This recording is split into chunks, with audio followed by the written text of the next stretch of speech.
Before the sun breaks the horizon, a lone patrol car slows to a stop under the courthouse's flickering neon.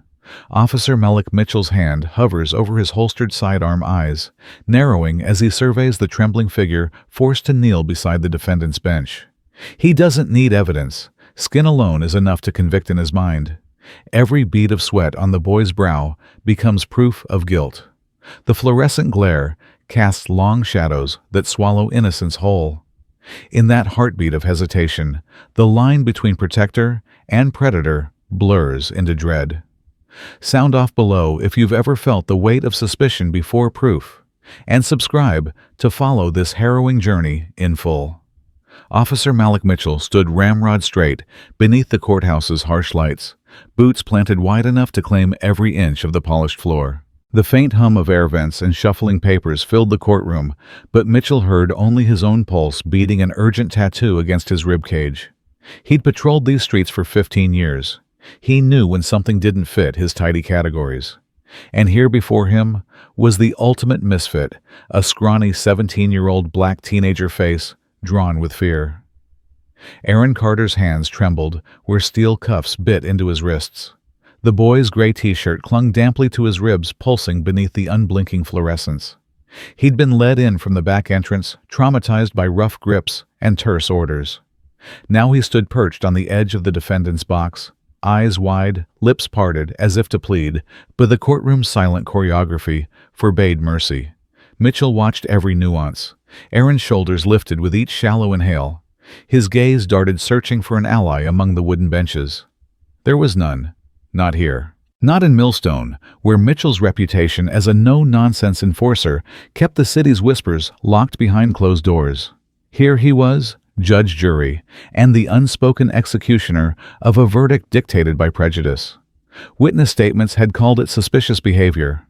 A watch taken from a convenience store, no video, no fingerprints, just a clerk's confident nod at the sight of Aaron passing by. Enough for a felony theft charge. But Mitchell didn't lean on those flimsy grounds.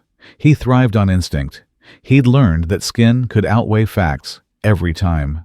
The prosecutor, Richard Ames, barely lifted his head, reciting the indictment in a drowsy drone. Defense counsel glanced to Aaron, offering a sympathy too feeble for battle.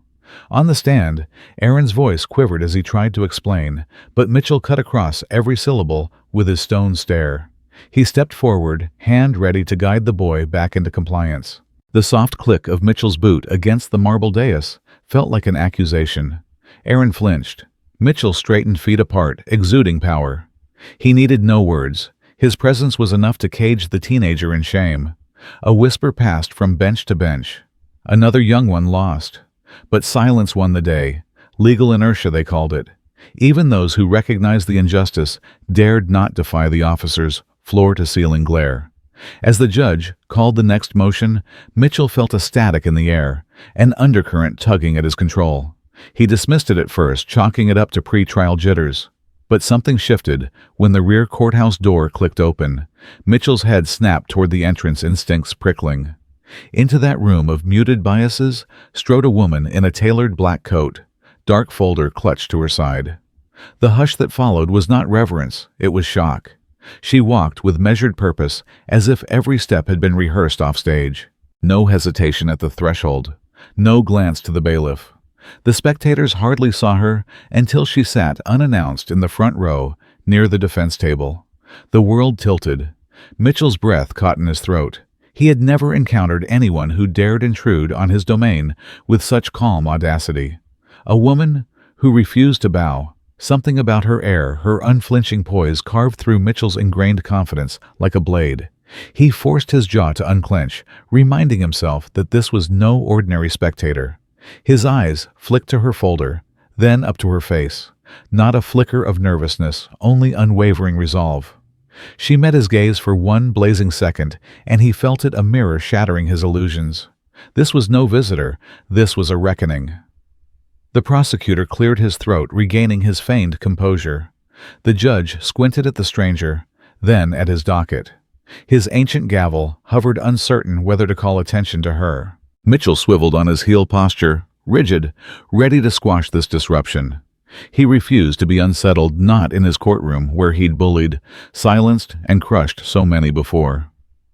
"Milady," the judge began with diffidence. "May I ask your business here?" His voice wobbled in a way he'd never heard from himself. The woman, Lena Carter, lifted her head, unperturbed. She opened her folder, withdrew a crisp document stamped in red, and placed it calmly upon her lap. Her voice cut through the air like a clarion call.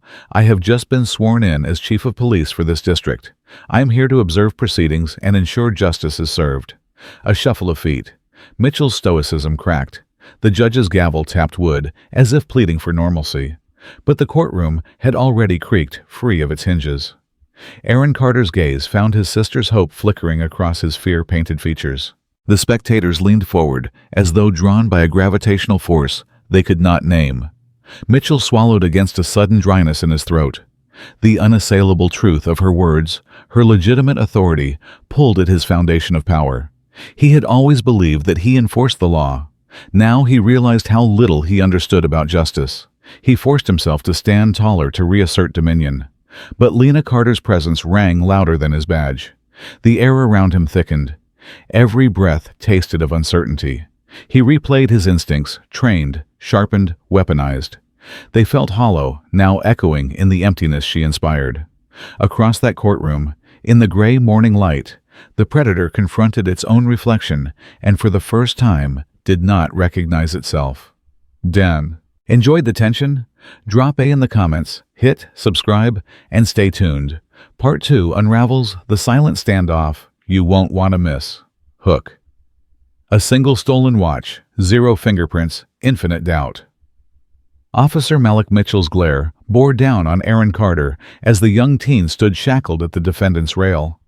Every bead of sweat glistened under the cold courtroom lights, magnifying the boy's fear. Richard Ames. The prosecutor rose with the piston-like creak of the bench behind him, his bulk moving as sluggishly as his words. "Your Honor," he intoned, voice thick with practiced indifference. The defendant's history of disciplinary incidents in school, tardiness, unexcused absences, demonstrates a pattern of disregard for rules. On the morning of March 4th, his behavior escalated to felony theft when he allegedly removed a watch from the display case at Carter's Corner Mart. There were no fingerprints, no clear surveillance footage. The only evidence was the clerk's testimony reiterating a vague silhouette. Yet Ames wielded these half-truths like a swaggering duelist brandishing a worn blade. He painted Aaron's minor school tardiness, 3 late slips recorded over an entire year, as a sign of innate criminality. Every courtroom attendee knew the drill. Build a narrative from shreds of unrelated facts, then watch the jury fill in the blanks with prejudice.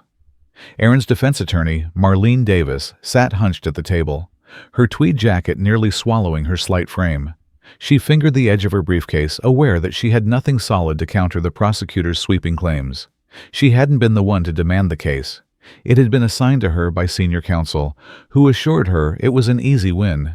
Now, she wondered if it was even winnable. Her lips pressed together as Aaron's frightened glance flicked toward her. "What am I going to do?" In the back row, Chief Lena Carter watched every motion with an inscrutable calm. She'd arrived hours earlier, her presence already unsettling the courtroom's equilibrium. Now she saw how the system wrung itself dry to convict without evidence, a flick of a wrist here, a muted indifference there. She leaned forward, watching the lines of fear creasing Aaron's forehead. What part of this was supposed to be justice? Ames droned on, unspooling a catalog of prior behavioral issues that amounted to little more than 3 tardy slips in 8th grade. He paused, allowing the weight of his claims to settle into the silent courtroom like an unwelcome fog. The judge nodded, as if these details mattered, as if tardiness were a stepping stone to felony watch theft. The gallery parents, neighbors, a lone teenage girl clutching her phone, watched from behind wooden rails, each face a reflection of collective resignation. When Ames finished, the judge cleared his throat. He looked down at Davis, whose face was pale but resolute. She rose slowly as though stepping onto a stage, rigged to collapse beneath her. "Your Honor?" She began, voice soft but steady. There is no direct evidence linking Mr. Carter to the alleged theft. No fingerprints, no footage, no eyewitness testimony placing him inside the store at the time. She let the silence swell, giving her words room to breathe. Murmurs rustled through the spectators. An elderly woman to the left shook her head. A construction worker on the right tapped his knee, incredulous. But the judge interrupted before her argument could take shape. "Counselor," he said brusquely, "circumstantial evidence and witness identification are admissible. We are not here to litigate departmental policy on minors' lateness." Davis's mouth twitched. She swallowed hard. She'd been warned judges hate tangents. She dropped her gaze to the papers in front of her, the typed lines blurred by her racing heart. She glanced at Aaron, whose anxious eyes met hers with a plea, "Fight for me." She straightened her shoulders. "Then I asked the court to consider Mr. Carter's impeccable record outside of those isolated incidents. He's a straight-A student, active in the robotics club, with no juvenile record beyond minor school infractions. If tardiness alone presaged felony behavior, we'd have a generation of criminals on our hands." Her words rang with quiet urgency, but the judge was already nodding elsewhere, resigned to the performance. Mitchell shifted in the security box fingers, brushing his holstered weapon as if to remind himself who held the power. He watched Aaron swallow convulsively when Davis sat back down, clearly straining for hope. Mitchell's lips curled in a half-smile. He believed steadfastly in the narrative he'd helped author. A black teenager in cuffs was a story too familiar to question. At that moment, Lena Carter rose. The courtroom's collective breath caught as she walked to the bench, her heels clicking sharply against the marble floor.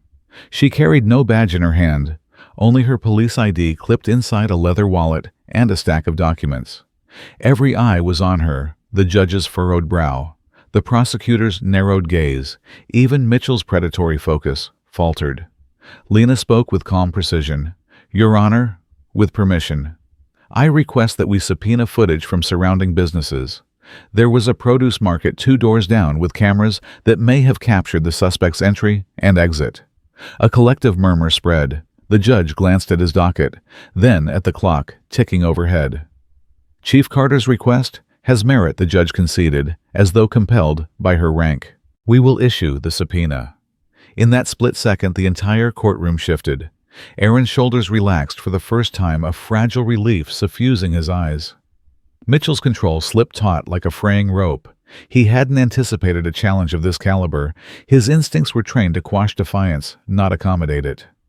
Outside the courthouse, later that afternoon, Lena Carter would supervise the collection of surveillance tapes. She moved between anxious store owners and bemused clerks with the quiet authority of someone who knew exactly how to wield the law on behalf of truth. Mitchell stood to the side, arms folded, watching her orchestrate the investigation he had long believed was his sole domain. Meanwhile, Aaron sat in the back of Mitchell's patrol car, cuffs removed, processing the day's events with dawning wonder. He whispered to Davis, voice hushed, "Do you think they'll find something?" She managed a wan smile. "I believe in evidence," she replied, "and now so does the court." As the sun dipped below the courthouse tower, a trembling hope settled in Aaron's chest. For the first time since dawn, doubt was no longer infinite. It was paired with possibility. And in that possibility, he saw a glimpse of justice that had eluded him moments before. If zero-proof convictions shouted louder than truth, this subpoena would be their first rebuttal. Stay tuned. Part 3 reveals what the cameras captured and how one frame can rewrite an entire story. Hook, one cold stare can crush a soul. Mitchell's silhouette filled the side of the courtroom, a living pillar of unspoken authority. He stood with arms crossed over his broad chest, shoulders squared like a fortress, eyes smoldering beneath his peaked cap. Every spectator felt the weight of his gaze long before he spoke, a silent command that hushed rustles of paper, stilled anxious breaths, and coaxed heads to bow in reluctant submission. In that iron-hard look lay years of unchecked power, the nights of unrecorded arrests, the closed-door interrogations, the whispered warnings that kept neighborhoods quiet. Once, Mitchell believed a single glare could rewrite reality. Today he tested that belief on Aaron Carter and anyone brave enough to question him. moments after Chief Lena Carter secured the judge's subpoena for external surveillance footage. The courtroom buzzed with anticipation. Reporters jotted notes as the clerk issued the formal order. Attorneys exchanged glances, eager to see whether evidence would finally align with truth. But Mitchell, the man who'd shaped half the city's criminal narrative, remained unmoved. His lips curled in a half-smile so faint it felt like a threat, as if to remind the room, "You may summon cameras, but my gaze sees beyond any lens." Aaron shifted on the defense bench shoulders, tight hands trembling in his lap. He caught sight of Mitchell from the corner of his eye. The officer's unblinking stare was an avalanche pressing him into his seat. Aaron swallowed convulsively, chest constricting with the weight of expectation. Would this glare crack his resolve before any footage could clear his name? He looked to Marlene Davis, whose stoic composure wavered for a heartbeat under that silent assault. Marlene's pencil paused over her notepad, words evaporating from her mind. She drew a steely breath and tapped her pen against the wood. She had to ground herself in facts, not fear. Across the aisle, Prosecutor Ames cleared his throat, stepping forward with his bulk filling the space between judge and defendant.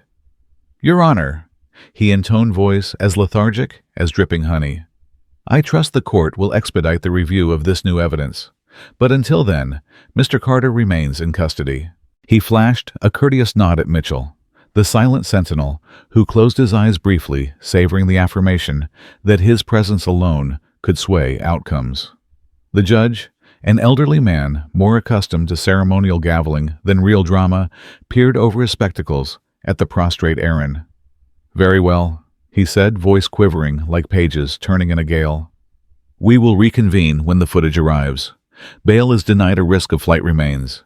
He banged the gavel once, not harshly, but with finality. The room exhaled in unison tension, melting into the floorboards. Mitchell allowed himself a satisfied nod, straightening the crease in his uniform. He moved toward the exit with the calculated calm of a man who believed the day was his victory lap. Each step echoed through the courtroom's emptiness, now his boots a metronome of intimidation. Spectators parted for him instinctively, making space. No one wanted their bones caught under that iron gaze. But as Mitchell passed Aaron, the teenager mustered a flicker of defiance. He met the officer's stare, head-on, eyes blazing with uncertain courage. In that instant, the power dynamic cracked split-second insurgency against an empire built on fear. Mitchell's jaw tightened. A muscle flexed beside his ear. For the first time that morning, his silence wavered. Lena Carter, rising from her seat in the front row, caught that moment. She stepped to the bench's edge document folder tucked under her arm like a shield. With a voice as calm as dawn's first light, she addressed Mitchell within earshot of every spectator. "Officer Mitchell, is it standard procedure to stare at a minor as though he's already guilty?" Her question cut the air like a scalpel, precise and unyielding. The courtroom snapped to attention, as if someone had thrown a switch. Even the judge raised his head. Mitchell halted mid-stride.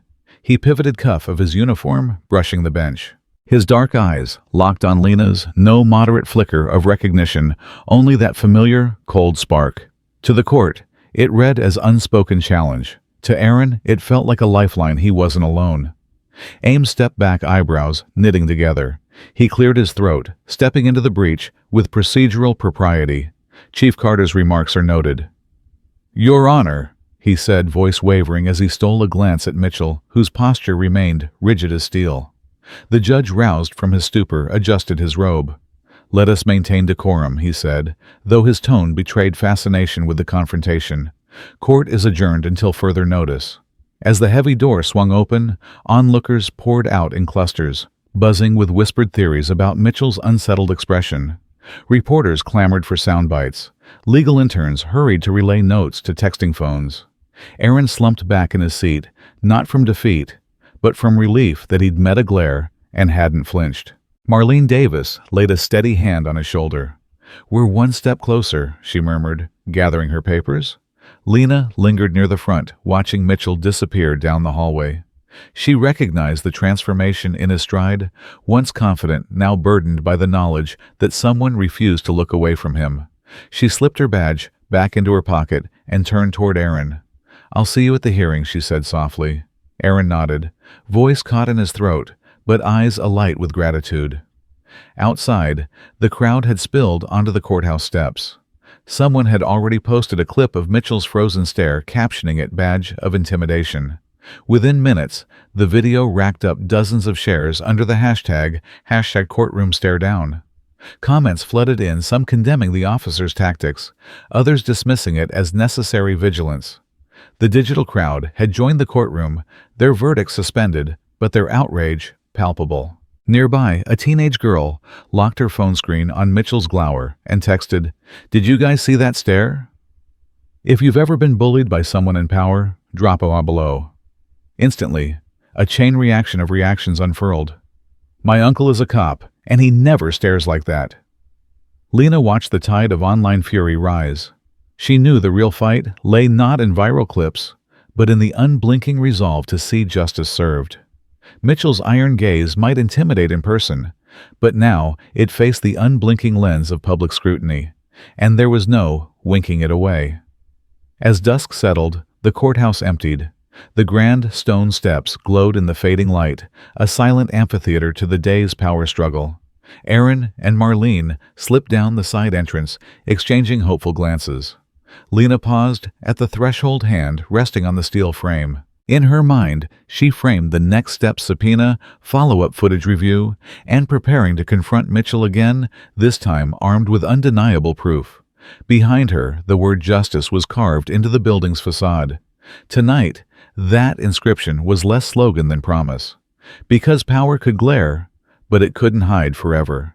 And when the cameras rolled, when the footage spoke, authority would have to answer for its own gaze. Stay with us. Part 4 brings the surveillance tape, and when the hidden angles emerge, even the coldest glare will find cracks. Hook. A lone figure pierces the ritual like lightning. The courtroom's stale air crackled as the mahogany doors swung open without warning. In glided a black woman, tall, composed every step, measured her dark coat brushing the aisle, a thick file clutched under one arm. Conversation halted mid-whisper. Gowns rustled. Even the judge's gavel froze inches above the bench. No badge glinted at her hip. No clerk announced her entry. Yet every eye instinctively tracked her movement. This was Lena Carter, newly sworn-in chief of police, unannounced, unbowed, stepping into a chamber ruled by fear. She made her way toward the empty seat beside the defense table, the rich leather of her folder, a silent promise of upheaval. Mitchell's shadow lurked near the exit, but her presence eclipsed him. The hush that followed felt less like courtesy and more like dread, a system unaccustomed to summons it did not control. Aaron Carter, still strapped in cuffs, recognized his sister's steady gait from the corner of his eye. His breath caught. If anyone could shift the scales of doubt in this place, it was Lena, the sister, who walked past prejudice and power without flinching. She lowered herself into the chair folder, resting on her lap, gaze sweeping the room as if calculating exactly how many lies it would take to break this silence. Prosecutor Ames fidgeted at the podium, throat clearing. "Chief Carter," he began, voice brittle, forgetting that in this moment she held a power stronger than any badge. Lena's eyes met his with quiet insistence. He swallowed words, clogging. "The court has not recognized your presence," he finally managed. Lena lifted one eyebrow. "True. I apologize for skipping formalities," she said, voice smooth as polished marble. "But there's a matter of urgency." She drew a crisp stamped envelope from the folder and slid it across the mahogany surface toward the judge. This certified motion must be entered into the record. Clerk and court staff exchanged glances that flicked between Lena's unyielding expression and the judge's furrowed brow. The judge peered at the envelope seal. Mayor's Office, State Judiciary, and then at Lena herself. "Explain, Chief Carter," he rasped. She leaned forward, voice unwavering. "Surveillance footage from the Fairway Market robbery captured on September 5th has been located. It exonerates my brother, Aaron Carter, by showing a third-party suspect retrieving the stolen watch. The original request for this footage was submitted 2 weeks ago. This subpoena was issued last night due to procedural delays." A tremor coursed through the courtroom. Mitchell's posture stiffened. The silent sentinel was suddenly a man out of step with his own stage. His iron gaze flicked to the sealed subpoena proof that someone somewhere finally recognized procedure mattered more than prejudice. Prosecutor Ames fluttered through his papers, murmuring, We weren't aware of this development." Lena's lips curved ever so slightly. "That's precisely why I'm here." She tapped the folder. "The public deserves transparency. The court deserves the truth."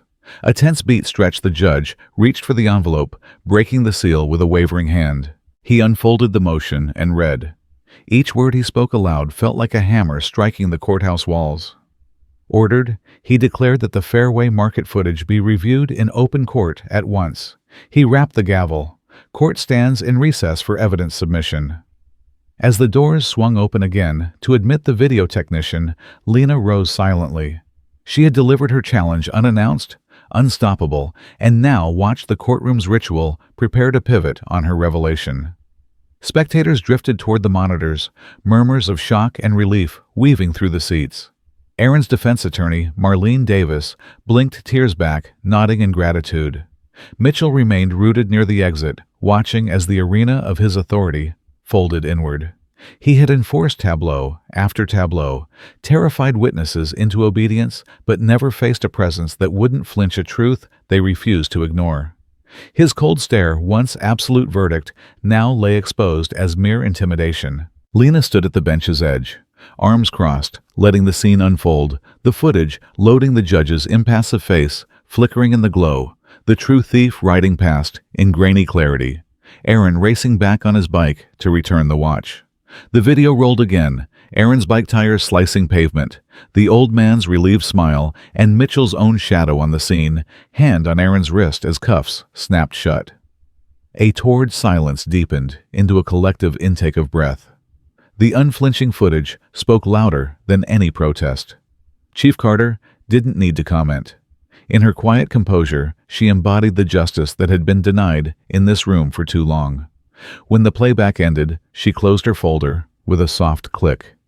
"Your Honor," she said, voice resonant, "clear evidence has been presented. I move for the immediate release of Aaron Carter." The judge, still disoriented by the court's rapid reversal, peered at his bench notes, then at Lena's unwavering gaze. He rapped the gavel again, this time with conviction. "Mr. Carter is released from custody, effective immediately." Gasps rippled through the gallery. Aaron's cuffs sprang open. He stood, legs unsteady, but eyes bright.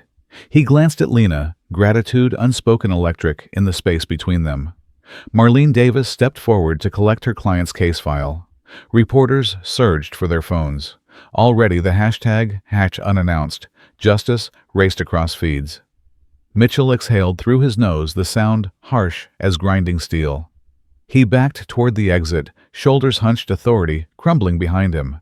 As he passed Lena, she caught his gaze, one final time, cool, measured indifference, replacing the mutual recognition they once shared. Outside the courtroom, the corridor buzzed with commotion. Camera crews murmured interviews, the clatter of keyboards. Lena paused in the doorway, drawing in a breath that tasted like freedom. Behind her, the door shut on a chapter of silence and suppression. Ahead lay the long work of restoring trust, but after this unannounced arrival, no door in Millstone would ever swing open the same way again. She steps forward into that charged hush, as if walking through a storm without a flinch. The courtroom's pulsating tension seems to retreat in her wake. Lena Carter, newly minted chief of police, halts at the front row, her heels clicking against polished wood like a metronome marking each heartbeat. No badge shines at her hip, no microphone is thrust before her lips. Instead, she carries only the weight of her own conviction folder pressed to her chest like a shield fashioned from truth itself. For a moment, time slows. Eyes flick from her to the judge, from the judge to her. Even the fluorescent lights overhead flicker, uncertain whether to illuminate or to shame the scene. The air tastes metallic, expectant. In those suspended seconds, every person in that room feels the implicit challenge, try to ignore me. You watching this unfold on your screen, feel a knot tighten in your gut. Have you ever stood in a place where every glance feels like a gauntlet thrown down? That's the atmosphere Lena shapes, without uttering a single word. She looks out at the gallery, at the young man on his phone, at the couple in the back row, at the security officers, shifting uneasily, and lets their curiosity settle on her like a weight. Behind her, Aaron Carter stands at last free of his cuffs, shaking off the remnants of fear. His defense attorney hovers nearby, but all Aaron's focus is on Lena's calm silhouette. He knows that she is his anchor, the person who refused to bow to the script this rigid institution had long imposed on him. And now she stands, as living defiance proof that courage doesn't always need a shout. The prosecutor, Richard Ames, scrambles to reposition himself at the podium. His tie is askew, a telltale sign that this morning's rote performance has shattered. He clears his throat, voice quavering. "Chief Carter, your presence here. Is there something else you wish to?" Lena lifts a finger. In the charged silence that follows, you can almost hear the collective exhale of the courtroom. She lowers her hand, letting his question hang unanswered. No concession, no apology, just the unspoken demand that her authority be recognized on her own terms. "Your Honor," she says finally, her voice both gentle and unassailable. If today's proceedings are to mean anything, they must be built on full transparency. She places her folder on the edge of the desk with deliberate care. "I'd like to submit my motion in writing and remain present to ensure its immediate implementation." Her words land like stones, dropped into a still pond, ripples of impact that reach every corner of the room. The judge peers over his glasses, perplexed. "Chief Carter, this is highly irregular. Motions to the court must follow protocol." She meets his gaze. Protocol is meaningless when justice is at stake. The clarity in her tone is a revelation. She isn't here to play by an old script. She's here to rewrite it. Your heart hammers. You recall every time you've witnessed someone speak up against a system that demanded silence. You know that electrifying moment, when the first domino falls, the flashpoint, when hope surges because one person refused to bow. The judge taps his gavel, voice wavering. "Very well. Motion received. Court will review its contents." He gestures toward the clerk, who tentatively stands to register the filing.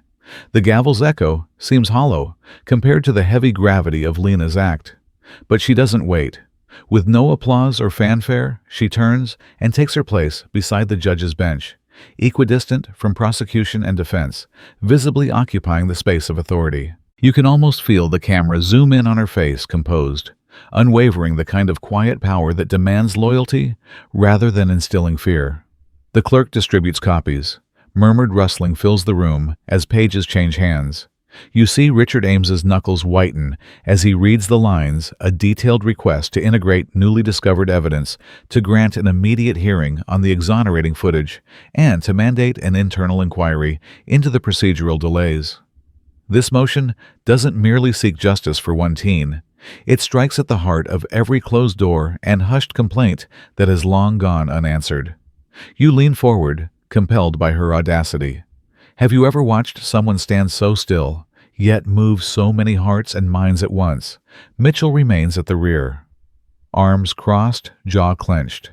His familiar aura of dominance flickers as he realizes that her stoic defiance has undermined his entire persona. He once wielded silence as a weapon, silent threats, silent stares, but Lena's stillness is an unbreakable mirror.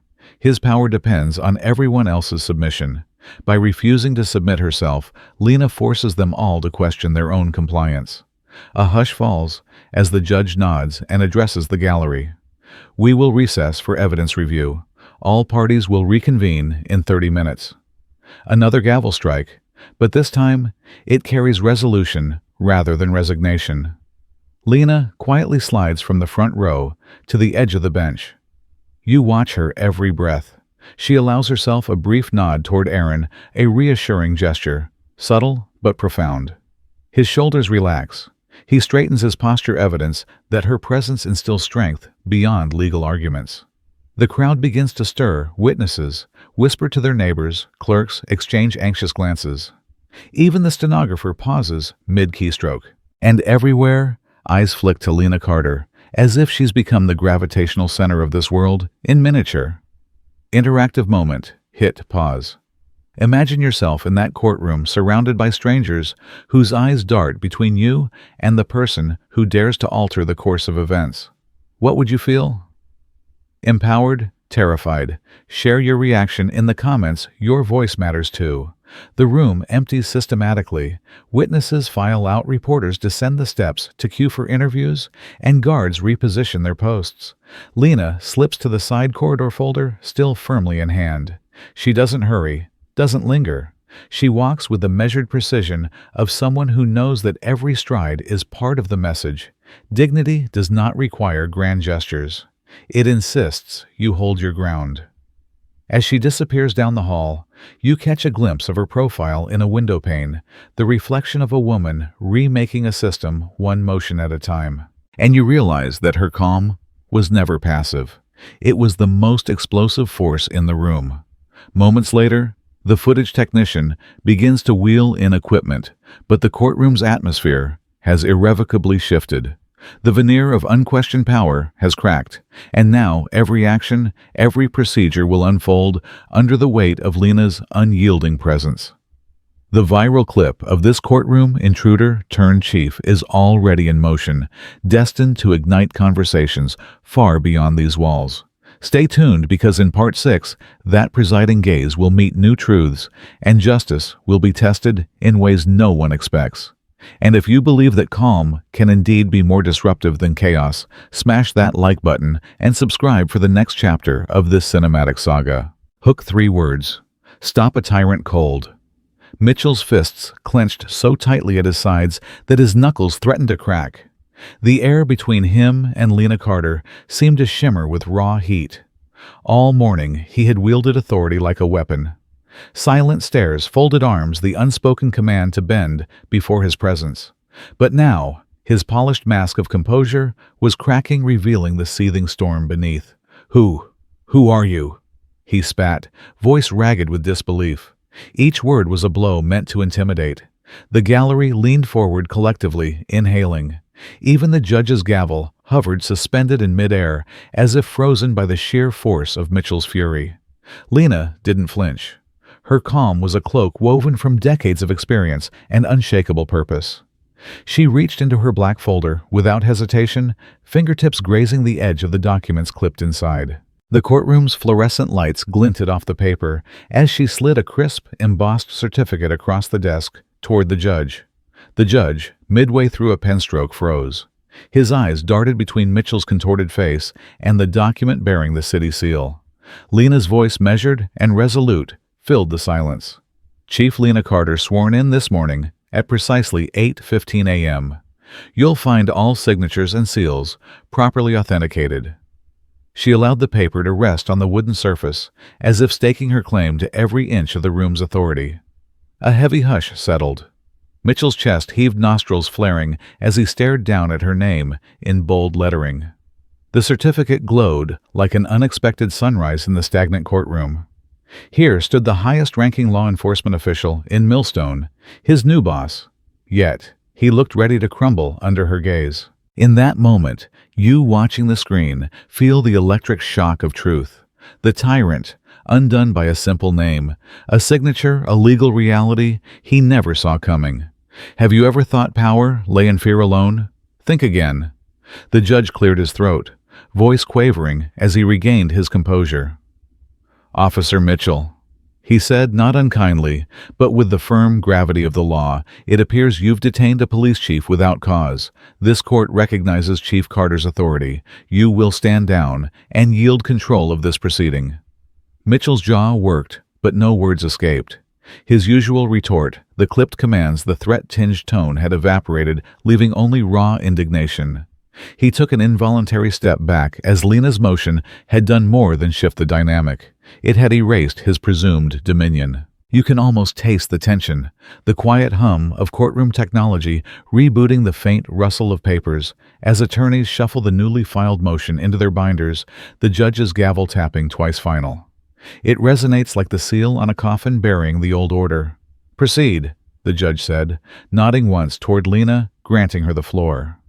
Her calm gaze swept over the assembled legal team's prosecution defense gallery. No smile, no triumph. only the surety of someone who had rewritten the rules. She raised her head and spoke, voice clear enough to carry to the farthest corner of the room. "I request immediate enforcement of the motion I filed to review evidence and suspend any officer whose actions today conflict with due process." Each syllable fell like a hammer strike, forging new foundations for justice. Richard Ames. The prosecutor blinked several times. He opened his mouth, closed it, then managed a thin, "Your Honor." "I move to second Chief Carter's request." The words tasted unfamiliar on his tongue, yet they carried the indispensability of truth. As the judge nodded to acknowledge the second, Lena took a subtle step back, ceding the stage, but not the authority. Aaron Carter, now free of his restraints, offered her a grateful nod. His eyes, still rimmed with the memory of tears and fear, shone with newfound hope. Mitchell, once the embodiment of unchallenged power, slumped into his chair. The gallery's murmur swelled into quiet conversation. Reporters reached for their phones. Classmates whispered. Bystanders exchanged stunned glances. Anywhere in this room that fear once reigned was now seeded with possibility. Interactive moment. Pause the video and answer this. Have you ever witnessed a moment where a single revelation turned the entire game on its head? Share your story in the comments, and let's remind each other that true power lies in accountability. In the judge's chambers, the judge's gavel finally settled back onto the block. "Court is adjourned for evidence review," he declared. As the bailiff called order, Lena gathered her documents and moved to the center aisle. Her footsteps echoed softly on the marble floor, each one a promise that this court would no longer serve as a rubber stamp for prejudice. Outside the courtroom, the hallways burst into life. Cell phones lit up in the gallery, capturing the moment that would go viral in minutes.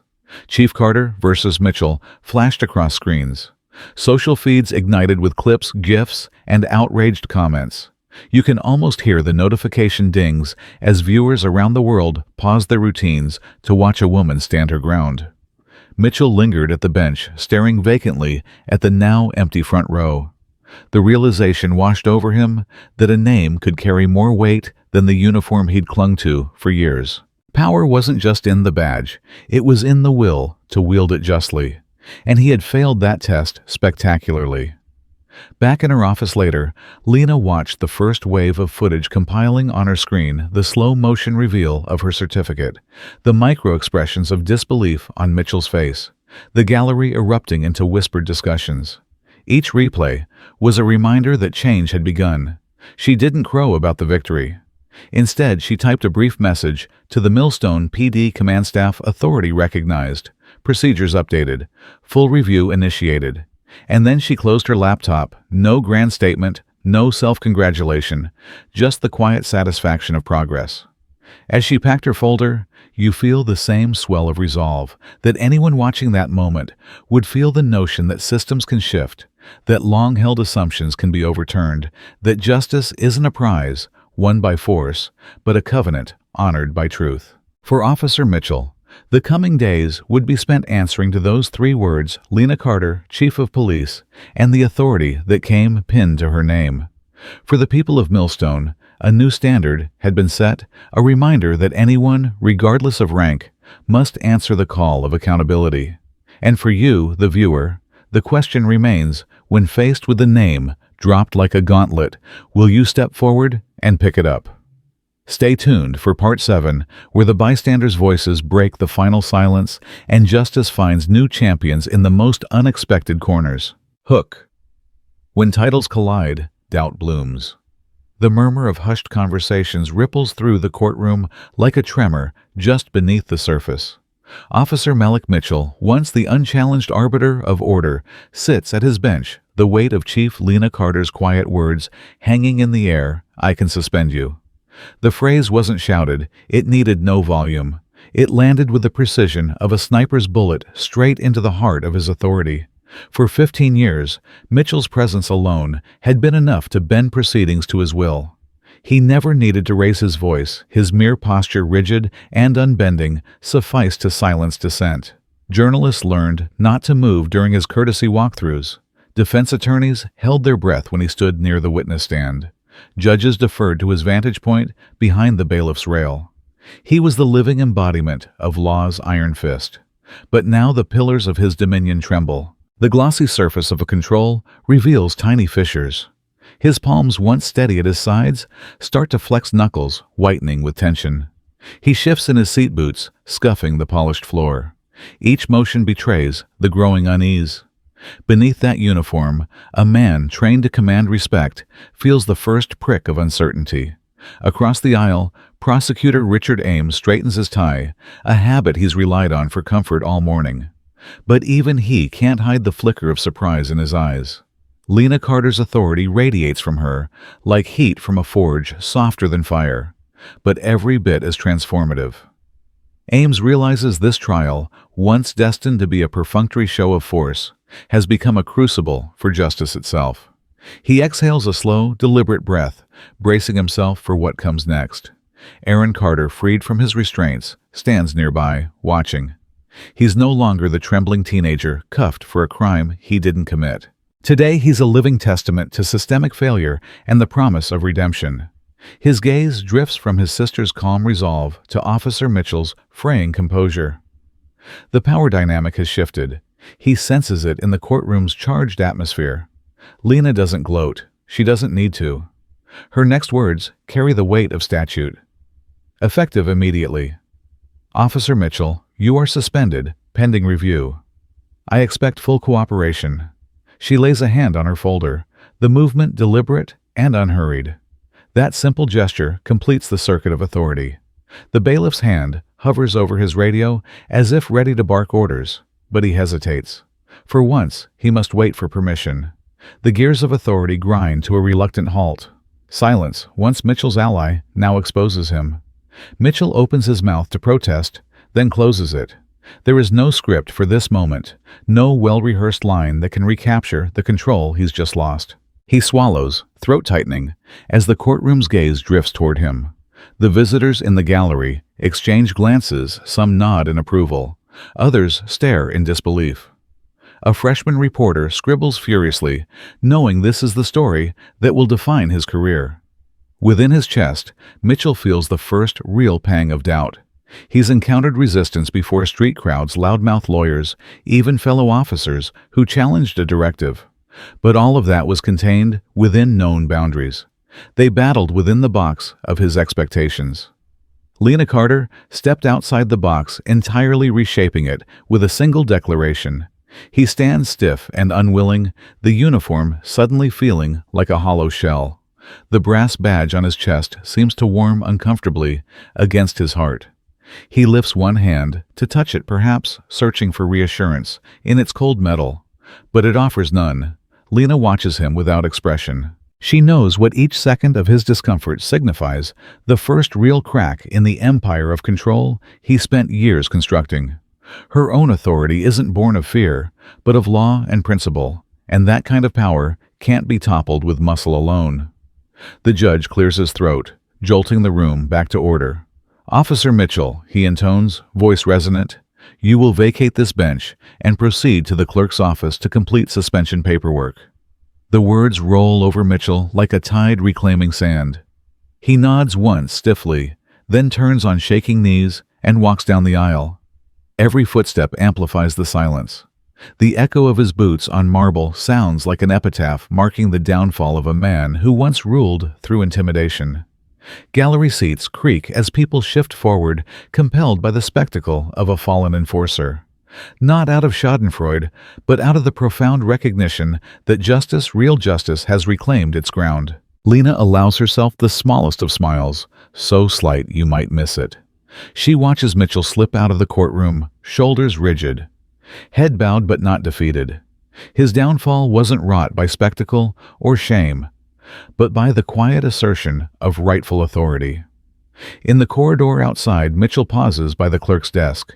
The paperwork awaits forms, signatures, the bureaucratic machinery that now grinds against him rather than for him.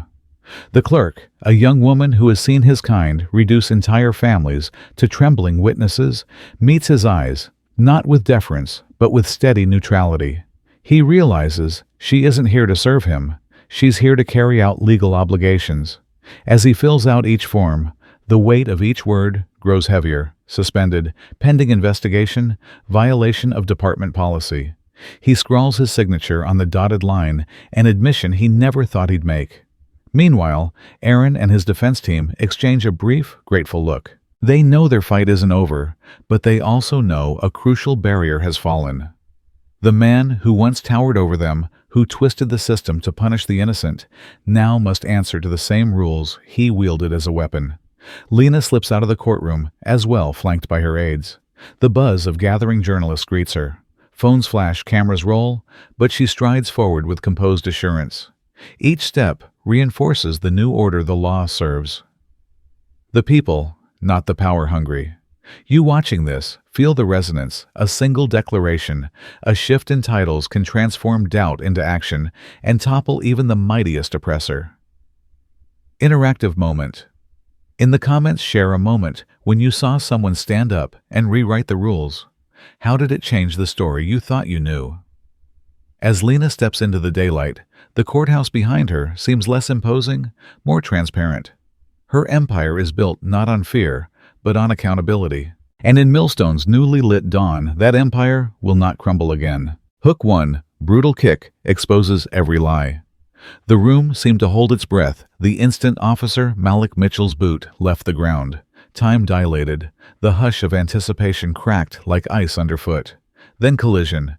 His polished black boot connected squarely with Chief Lena Carter's chest, a savage punctuation that echoed off the courtroom's marble walls. It happened in a single, horrifying instant. One moment Carter stood tall, her arms folded over the thick blue folder. The next, she staggered backward, papers fluttering into the air like startled birds. The thud of her body against the wooden bench sounded grotesquely loud in the shocked silence. No one moved, no one spoke. Even the judge's gavel seconds before an emblem of order lay useless in his hand. The very air trembled with betrayal of every unspoken rule in that room. Mitchell's face contorted into a mask of vindictive triumph. Cheeks' hollowed nostrils flared before a flicker of doubt crossed his eyes.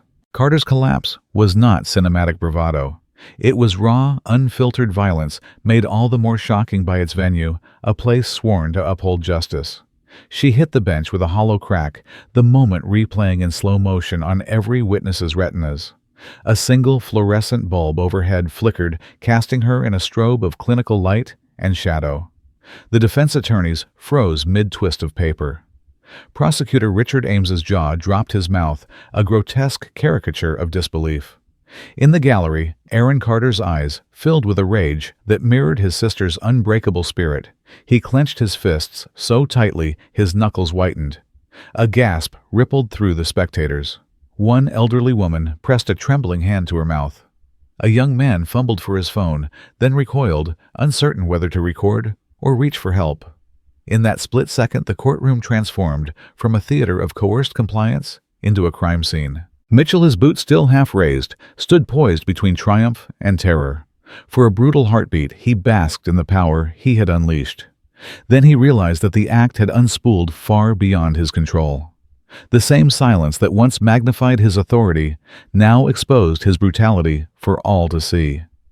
Carter lay sprawled across the bench, chest heaving as she drew a shuddering breath.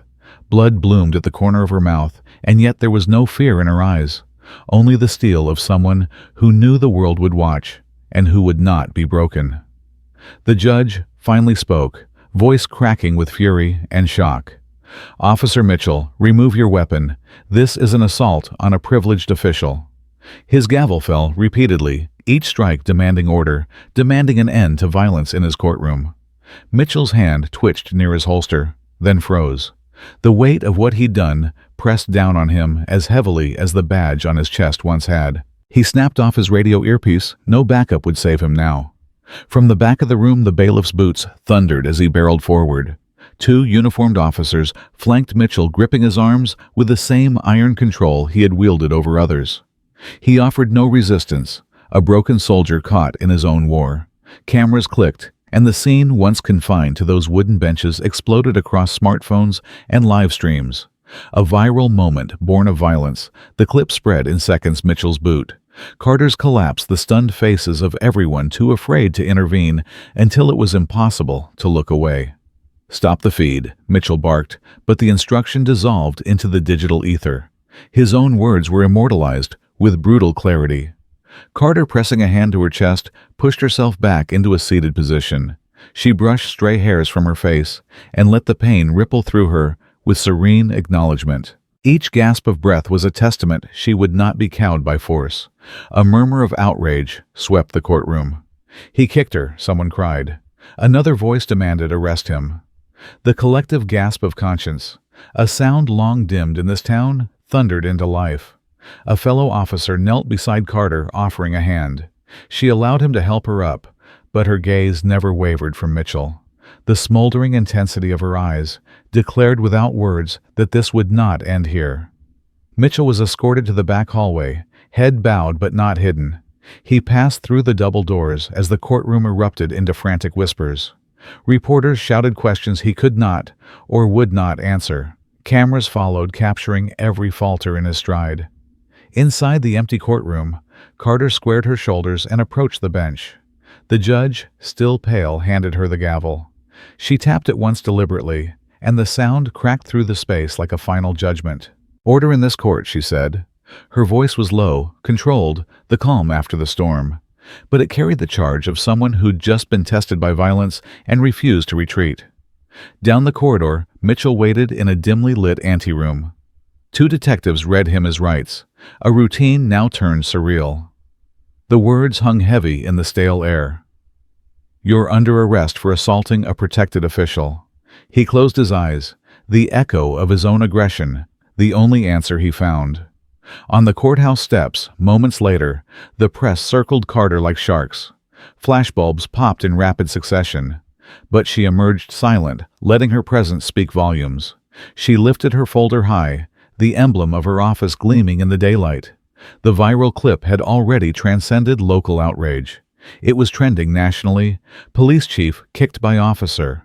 Social media erupted with hashtags, "A Justice Kicked" and hashtag "Stop the Violence," each view fueling a wave of collective fury. Carter stepped to the edge of the steps, gaze sweeping over the mob of reporters. "Today," she said, voice steady under the blaze of cameras, "we witnessed not just an assault on me, but on every principle this courtroom stands for. Let this be the moment we refuse to look away." Her words were a spark in tinder. Comments flooded in. "I've seen enough. Where's the accountability?" No more silent complicity. The raw immediacy of that kick, so brazen, so public, had stripped away every veneer of respectability. Inside his holding cell, Mitchell sat on the edge of a metal bench, hands cuffed. He watched news coverage on a small wall monitor, slow-motion replays of his own act-expert analyses, citizen outrage. The image of his boot connecting with her chest repeated in his mind's eye. Each replay sank a stake deeper into his battered ego. He'd believed control was born of fear. Now he felt the primal terror of exposure, the humiliation of being watched and judged. His uniform lay in a plastic bag on the cell's cold floor, a silent witness to the man who once wore it with pride. In the distance, Carter's words, "refused to look away," lingered. They stung with the truth he could no longer deny. And as the viral clip continued its relentless spread across every feed, one fact became undeniable. Violence had lit a fuse under long-buried injustice, and there was no extinguishing the blaze now ignited. Hook. Silence, after brutality, speaks truth. The courtroom's hush was deafening. Not a soul dared break the crystal stillness after Mitchell's boot connected with Chief Carter's chest. It was as if time had cracked open, the echoes of violence lingering in the charged air like a held breath. Witnesses stared in frozen tableau faces, pale eyes wide in that pregnant pause between what had happened and what would have to come next. Then came the faintest scrape, a single metal chair dragged across the linoleum floor. It sounded incongruous, too small a noise, too personal, yet it shattered the spell more effectively than any shout. The scraping chair was a confession, whispered in the void, exposing the complicit calm that had blanketed this courtroom for years. It was as though the room itself was waking from a long, willful slumber. Aaron Carter, still cuffed at the defense bench, felt the scrape shake him out of his shell-shocked stupor.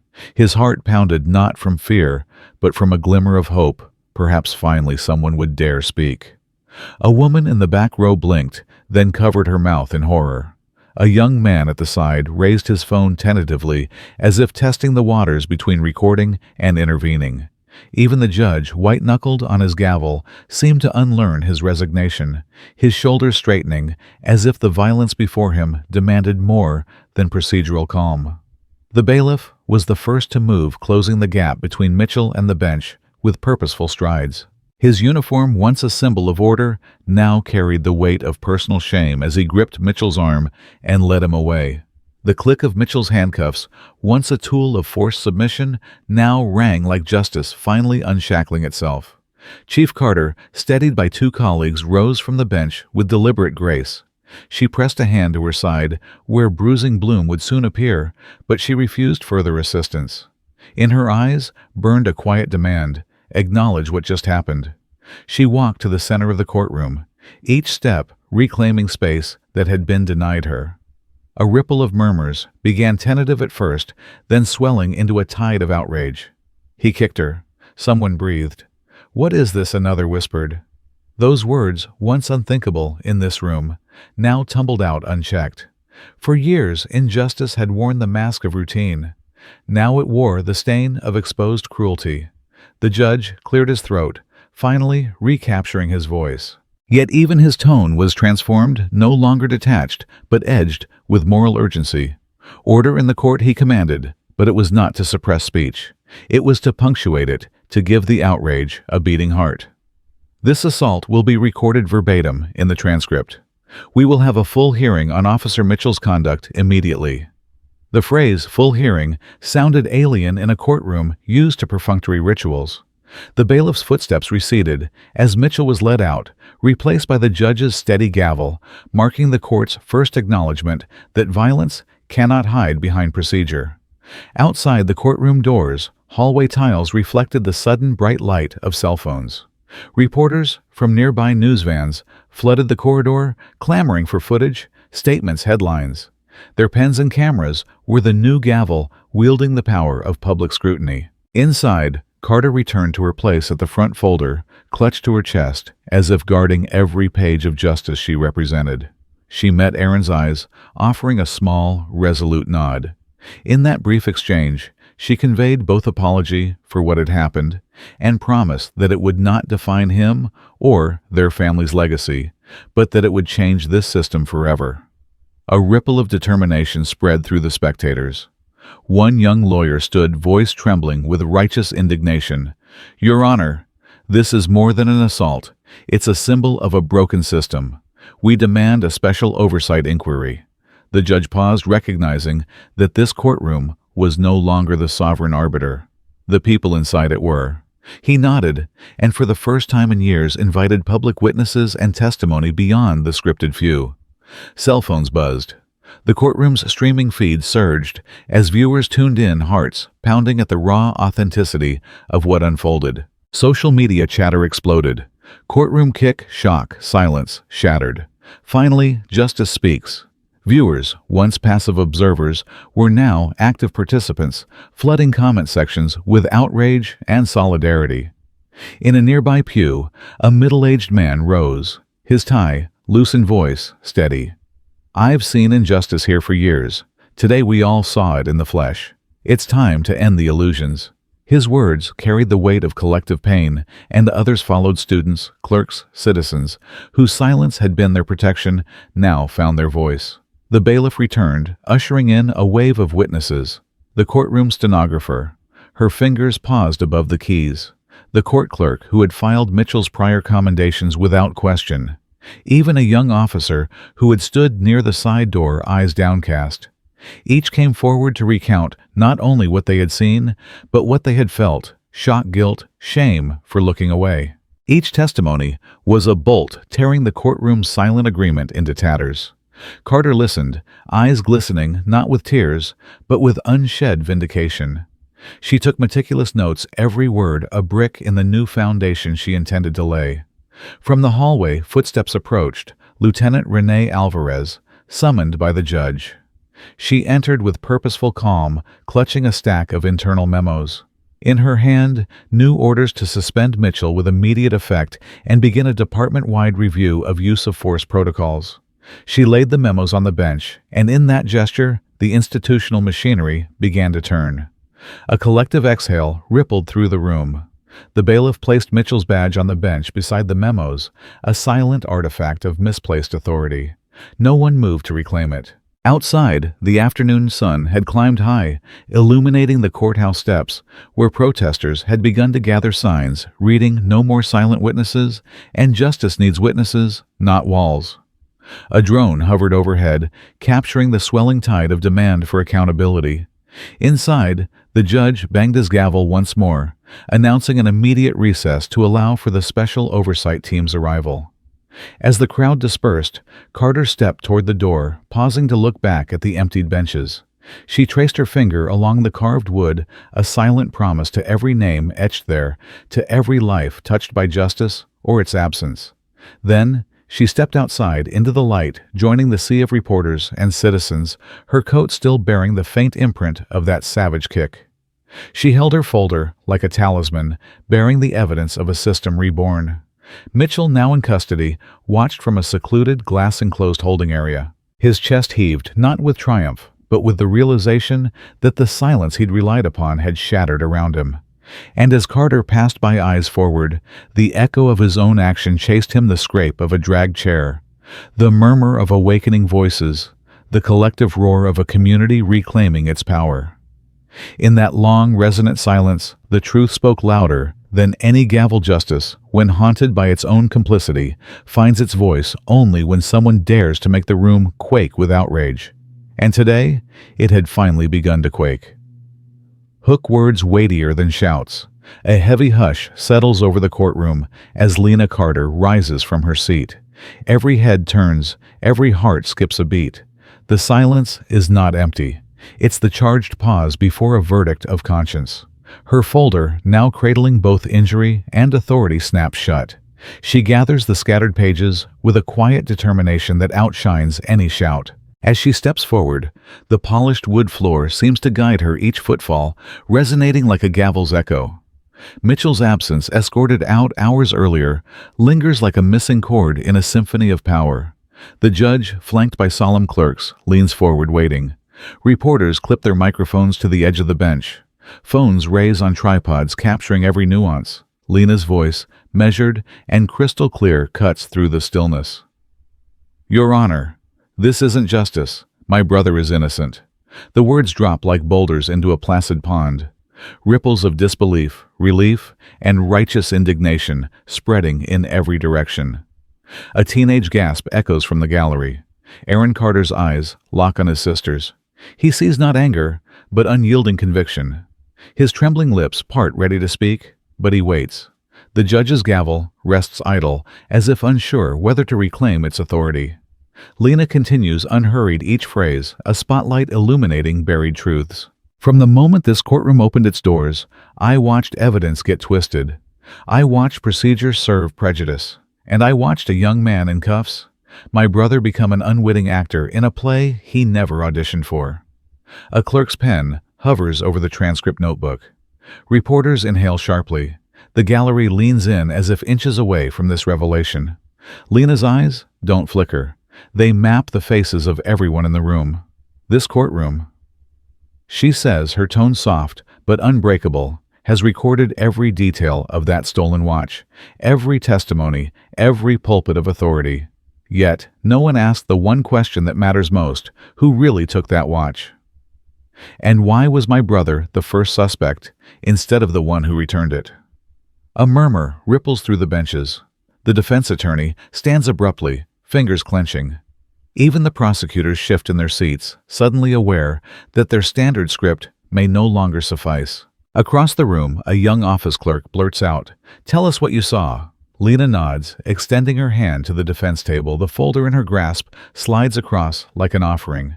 She turns her gaze to Aaron. "Aaron," she says, "will you please tell the court what happened that morning?" The courtroom hush tightens.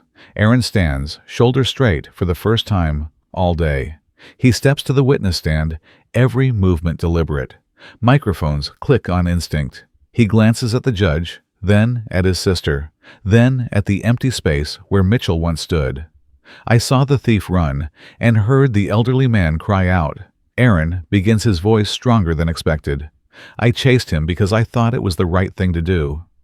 I never intended to steal anything. I was only trying to help. In that moment, the young man's honesty shatters the rehearsed narratives. No prosecutor interrupts. No bailiff stops him. He speaks and every syllable rings with truth. I returned the watch. I even told the store clerk what happened. But before I could explain, before I could clear my name, handcuffs snapped on my wrists. I was already guilty in their eyes. This simple account, a teenager's sincere declaration, hits with the force of a judicial cannon. Faces in the gallery, flush with shame. The judge's thumb drifts toward his glasses as if to polish them and see more clearly. Reporters scribble desperately fingerprints, smudging ink with the urgency of history in the making. Lena steps back to the bench and speaks again, softer now. Yet every word pounds like a plea for redemption, Your Honor. I have here notarized statements from witnesses who saw Aaron's pursuit, not a theft. I have new footage showing the true perpetrator.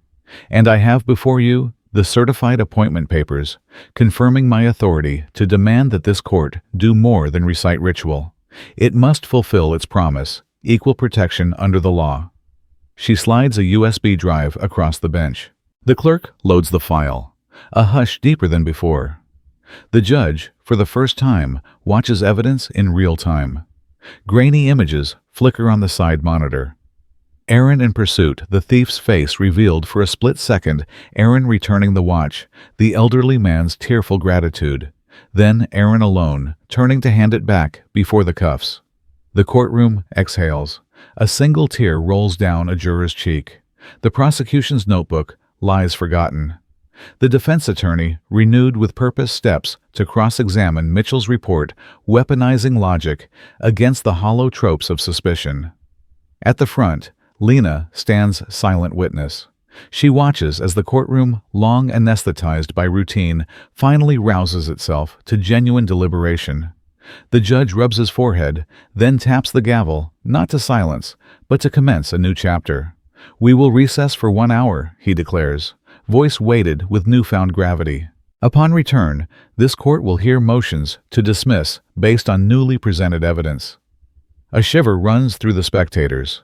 This is more than procedural. It is the courtroom's rebirth.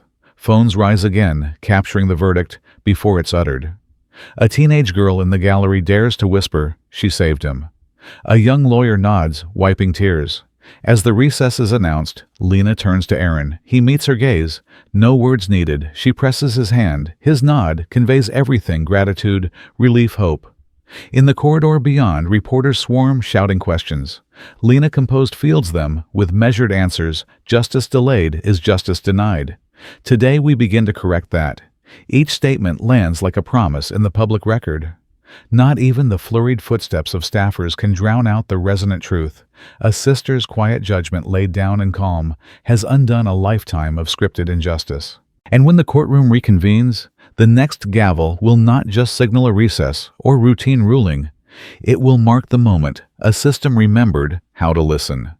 If you believe in the power of words over violence, share your thoughts below and subscribe to witness the verdict unfold. Hook 4, Unfiltered Minutes, ignite a movement.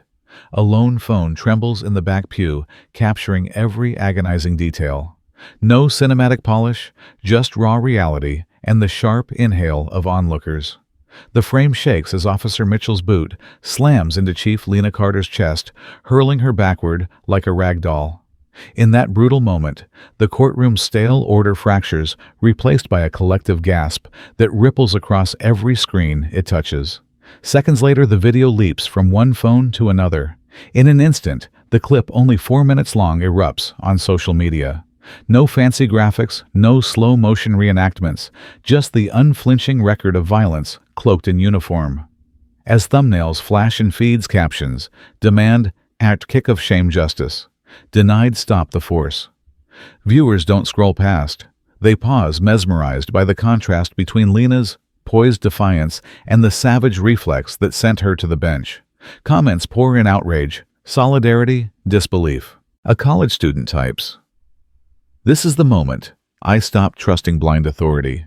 A nurse in Maine writes, "I've seen bruises like that in my ER. This is happening everywhere." And it isn't just social chatter. Activists seize on the footage, urging followers to tag local representatives. Demand Officer Mitchell's arrest. Attorneys retweet court reporters' threads. Motion to dismiss Aaron's case filed because this is the same judge's sister. Even celebrities jump in, reposting the clip with captions like, "This is what abuse looks like." Within hours, the clip crosses platforms, no longer confined to one app's algorithm. Live streams debate it. Legal experts dissect every frame asking, was that assault? Can the court still maintain impartiality? Vloggers lean into their mics. "I've never posted a courtroom video before, but this one demands action." In Millstone, the pressure builds. City council members receive notification after notification. A downtown cafe becomes an impromptu screening room as patrons huddle around tablets. Lawyers circle the clip in digital newsrooms. Every mention of court or police in local search engines returns anguished reactions to the kick. And amid the uproar, Lena Carter's calm voice emerges again. Clips splice her earlier address. This isn't justice, with the new footage forging a seamless narrative. First, the silent defiance, then the violent rebuttal. It's undeniable proof of abuse. People pause the replay at the precise moment the boot strikes, sharing that freeze frame as a symbol of unchecked power. The momentum shifts from shock to demand. Online petitions surge past tens of thousands of signatures within a single afternoon. Comments flood the Monroe PD's official channels. "When will you act?" Journalists file FOIA requests for internal reports. Human rights organizations issue statements. "We stand with Chief Carter. We stand for true justice." In school hallways, students gather around phones, discussing what they've witnessed. If they can kick her in court, one whispers, "What chance do any of us have?" Teachers sense the tremor and open discussions. How do we reclaim trust when those sworn to protect betray us? Across the state border, a viral video liaison picks up the story. National outlets run the clip in newsbreaks, cutting from anchor faces to the 4-minute footage. Town halls schedule emergency hearings. Elected officials tweet their reactions. "I am horrified by this display of brutality." But the people driving the outrage aren't just elites. It's the grandmother who posted, "I've lived 60 years, never thought I'd see justice kicked in plain daylight." It's the young father who commented, "My little girl saw this. What do I tell her about heroes?" It's the veteran who shared in combat, "At least we had rules." Here, there was no rule for respect. In the whirl of viral verdict, the call to arms is interactive. Viewers are urged to submit any similar footage they have. Dashcam clips, security camera recordings, bystander videos. The hashtag becomes a clearinghouse for corroborating evidence. One bystander in a nearby parking lot uploads footage of a prior stop Mitchell made months earlier. Another young black man pinned unjustly. Now those clips chain together to form a pattern too glaring to ignore. Online legal clinics emerge offering free advice. If you've been stopped by Officer Mitchell, call this number. Civil rights lawyers broadcast live Q&A sessions. Yes, you can sue for battery. Yes, you can file for wrongful arrest. Here's how. The hashtag threads become pipelines for protest organizers to share meeting locations, letter templates, local precinct addresses for peaceful demonstrations. On the courthouse steps, a growing crowd chants Lena's name. They hold placards showing stills from the kick, Lena's silhouette midair, the dust that follows her descent. Speakers share testimonies. "I was there when he arrested me, without cause. I was too scared to speak up. Then, now, I know I must." They call for Mitchell's immediate removal and for systemic reforms. Inside City Hall, staff can't ignore the digital firestorm. Council members postpone routine votes, convene emergency sessions to address the crisis. The mayor releases a statement acknowledging the footage, promising a full and transparent investigation. Reporters press for timelines. When will Mitchell be charged? What changes will be made to courtroom security? Council members quote the viral clip word for word in their speeches, using its raw power to demand policy audits. Proposals for mandatory body cameras, civilian review boards, and bystander-protected filming zones emerge overnight. In committee rooms, lawmakers watch the footage on loop, horrified at its clarity. Meanwhile, Mitchell's defense team scrambles. They issue a guarded statement claiming the video does not capture the full context. But the clip's unfiltered immediacy cuts through every legalistic dodge.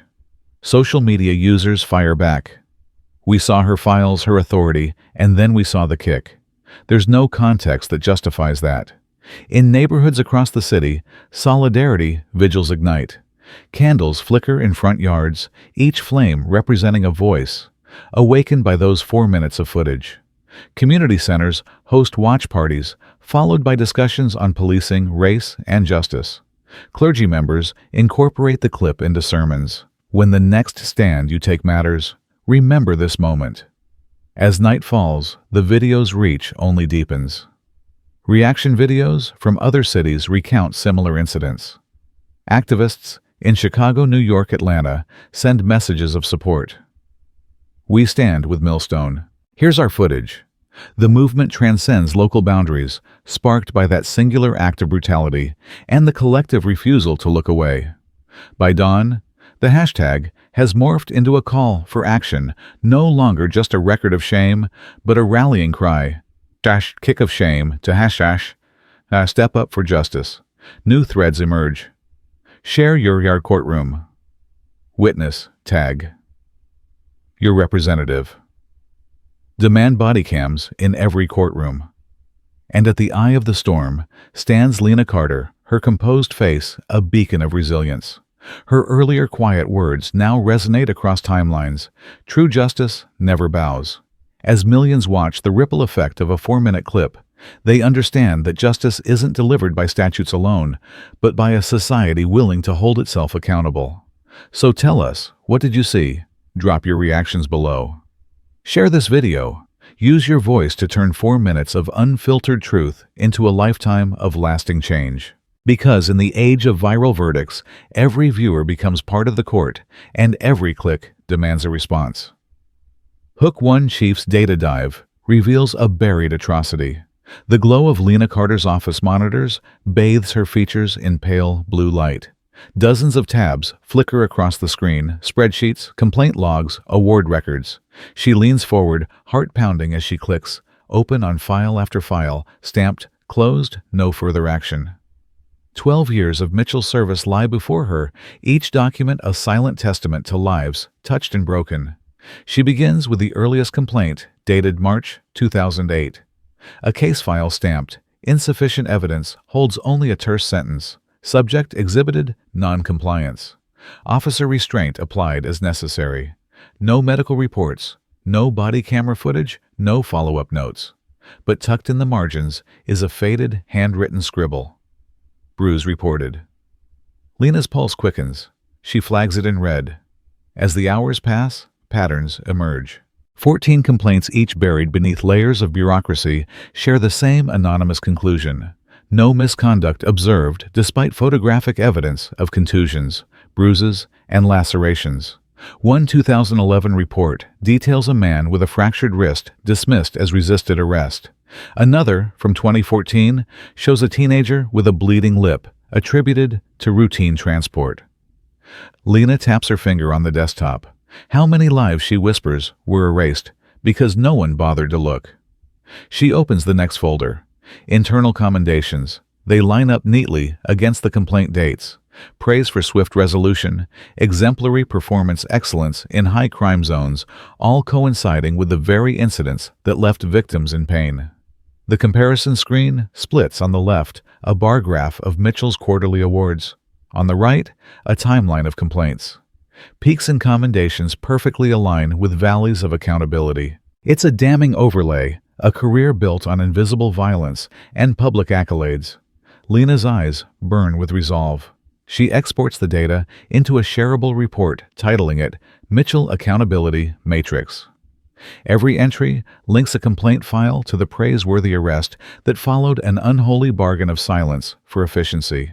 Outside her office window, city lights blur against the night sky. She pictures the countless unnamed faces behind each closed file, the grandmother in 2009 whose resisting arrest charge was the only trace of her late-night call for help. The small business owner in 2013 who never showed up to retrieve his lost watch because he feared retribution. Lena scrolls to complaint number 7, a battered mother who reported brutality during a routine traffic stop. The report reads, "No visible injuries. Subject non-compliant." Yet a scanned hospital bill shows a 10-day stay for head trauma. She underlines, "No visible injuries."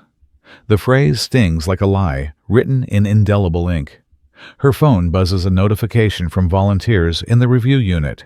They've cross-referenced 2015 police dispatch logs and found unlogged calls matching the times of Mitchell's commendations. More evidence of a system that rewarded darkness with daylight accolades. Lena closes her eyes, takes a steadying breath, then presses record on her webcam. What you're about to see, she begins, voice tight with emotion, is not an outlier. It's a blueprint. The screen behind her fills with side-by-side charts, complaints versus commendations, victims' medical records versus police reports. She speaks directly to the camera, breaking the fourth wall. If you believe justice is blind, ask yourself why this officer's victims were silenced while his reputation soared. Share this video if you stand for accountability. Her words ripple through her living room broadcast, initially intended for internal stakeholders, into public channels. Viewers watch as Lena methodically uncovers each buried atrocity: Andrew Morales' broken ribs in 2012, Jasmine Leary's fractured wrist in 2016, Darius Cole's knocked out teeth in 2017. Comments flood in. "I can't believe this was hidden. Why weren't these cases reopened earlier? Please make this public." The data crash lands onto screens worldwide, transforming whispers of misconduct into a chorus demanding reform. Within hours, independent journalists obtain the raw Mitchell accountability matrix and embed it in interactive articles. Readers click each complaint, reading the original report, then the hospital records Lena sourced. A scrolling timeline animates the rise of Mitchell's career in stark contrast to the silent suffering of his victims. On social media, the hashtag evolves from #KickOfShame to #UnmaskTheBadge. Citizens share local stories of closed-file complaints, tagging Lena's report as proof they too deserve answers. Law professors post lecture notes. Lecture 5, Structural Silence in Policing, using Lena's data as a case study. City council members, now under public pressure, convene an emergency session.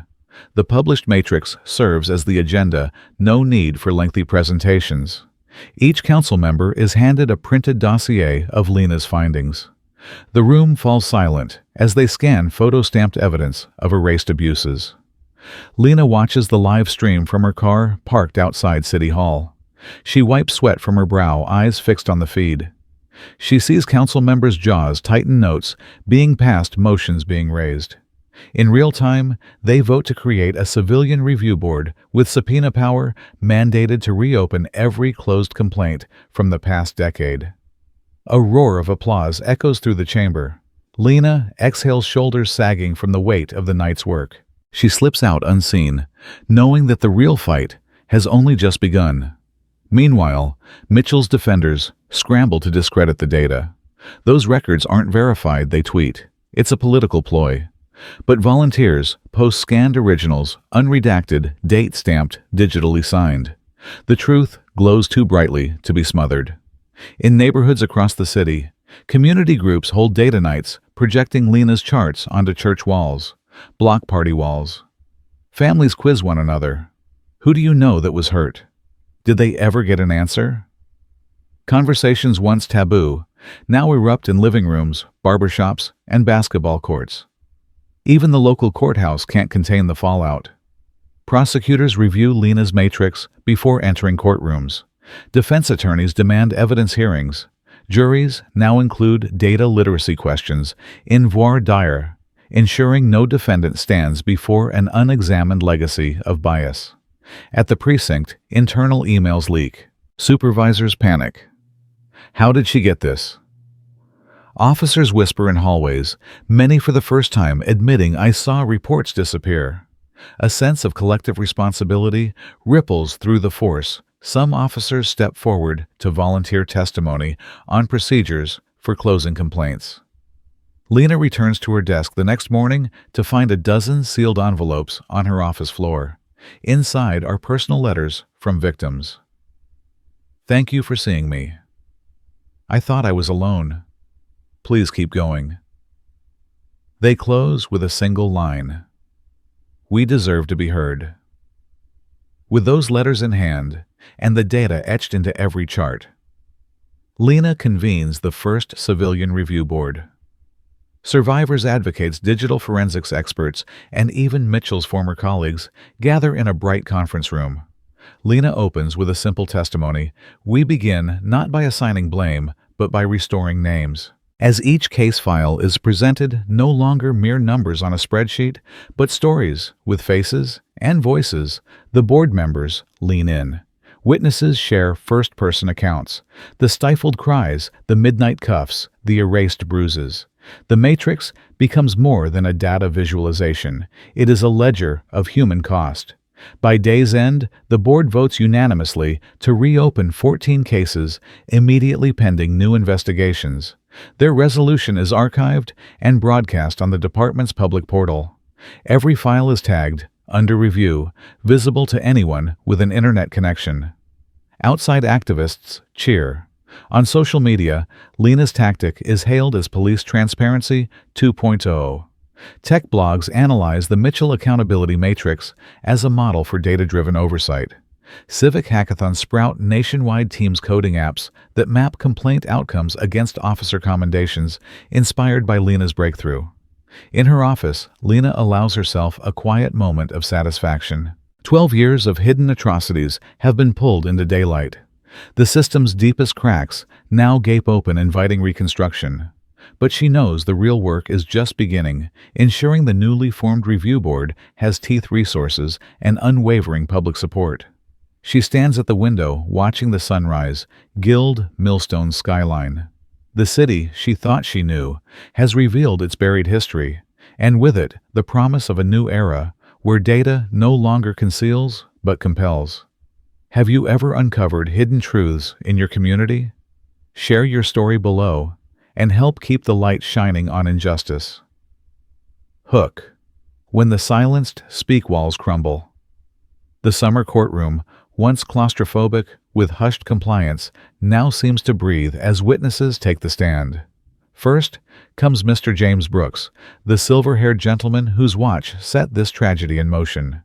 He steadies himself before the bench, voice wavering at first, then firm. It was Aaron who chased down the thief. I remember his face, determination, not malice. He handed me back my watch and apologized for my fright. The judge nods, pencils poised over his notes. Across the room, Officer Mitchell's jaw tightens, his eyes darting toward the gallery where a handful of silent supporters now sit, people who once looked away. Mr. Brooks's testimony splays open the false narrative, exposing the courtroom's earlier chorus of assumption. Next, Kevin Simmons steps forward.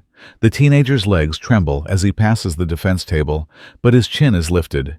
He grips the lectern and recalls that morning, I was on my bike when I saw Aaron give chase.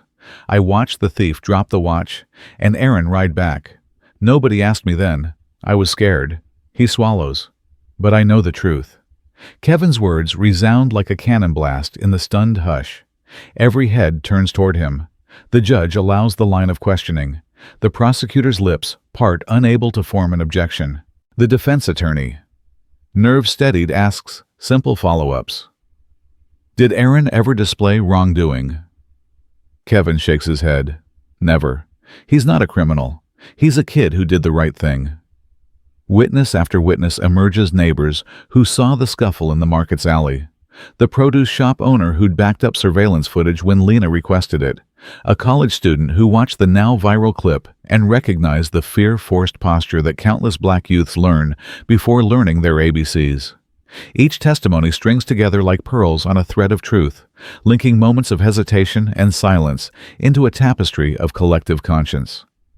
A former classmate, Maria Delgado, takes the stand later in the afternoon. Aaron was always respectful, always careful. The idea that he would steal simply to be handcuffed, it made no sense. I wish someone had asked me before. Her remorse is palpable. She gazes at Aaron, then at the judge.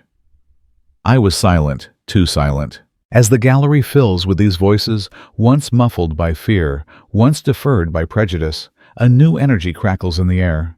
It's as if the courtroom walls built on decades of unchallenged narratives begin to fracture under the weight of collective truth. You can almost see the fissures spreading. The prosecuting attorneys glance at each other, unsure where to look. Journalists scribble furiously, realizing they are not covering a sideshow, but witnessing history in the making. Mitchell remains seated, though his posture stiffens. He's accustomed to commanding every room with his mere presence, but now he's the one under scrutiny. Every testimony chips away at his facade of infallibility. The very silence he once wielded to suppress dissent is extinguished by an outpouring of honesty.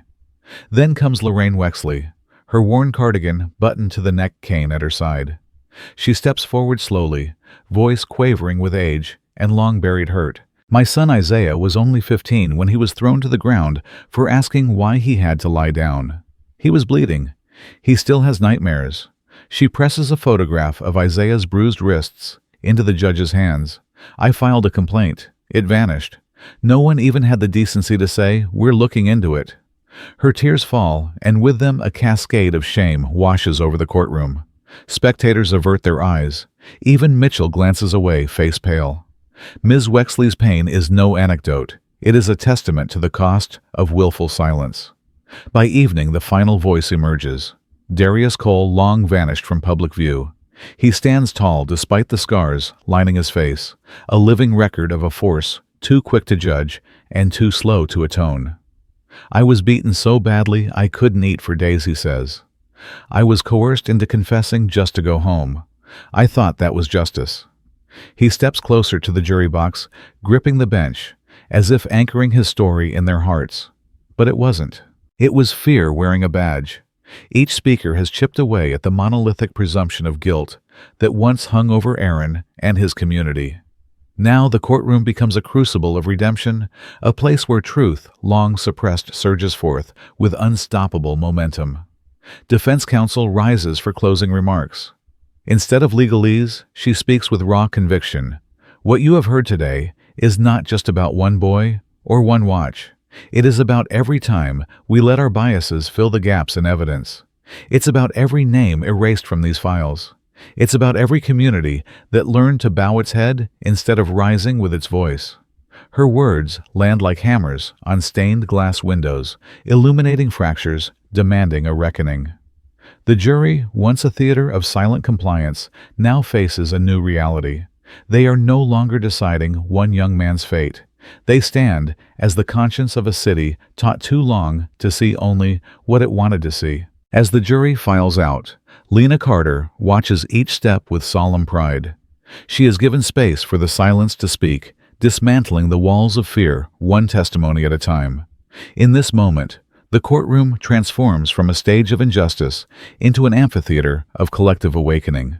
When the verdict finally arrives, not guilty, the release reverberates like thunder. But more significant is the wave of shared relief. A community exhales battered but unbroken, its voice no longer stifled by a history of erasure.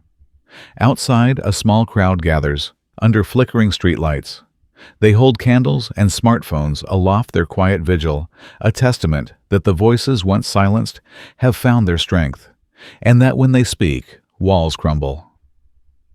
If you believe every voice deserves to be heard, share this chapter. Let the world know that justice begins when the silenced find their sound. Hook One City's courage sparks a national ripple. The early morning haze over Millstone lifts as screens throughout the city flicker to life, a public dashboard displaying real-time civilian feedback on every police interaction. Each glowing dot represents a citizen's voice, praises grievances, and most importantly, unanswered questions turned into actionable data. From the city council chambers to kitchen tables, in apartment complexes. Families huddle around laptops and smartphones witnessing history in motion. Inside the Justice Center's command hub, Chief Lena Carter stands before a bank of monitors. Her gaze moves from the heat map highlighting complaint clusters to the scrolling feed of comments, some blunt, others anguished, all vital. Every time we hear a voice, she says into the room's hush, we learn a lesson. Behind her, civilian liaisons in navy blazers field queries. Why did Officer Jones use that level of force? Can you explain why my father's complaint was closed last year? Each question triggers an automated workflow. Within 24 hours, the assigned officer must submit a plain language explanation directly to the reporting citizen. No bureaucratic code words. No sterile legalese. Just accountability. Within minutes, a push notification pings on the phones of police precincts across the country. In Philadelphia, Seattle, Atlanta departments, accustomed to closed-door procedures, pause their morning roll calls to watch Millstone's live stream.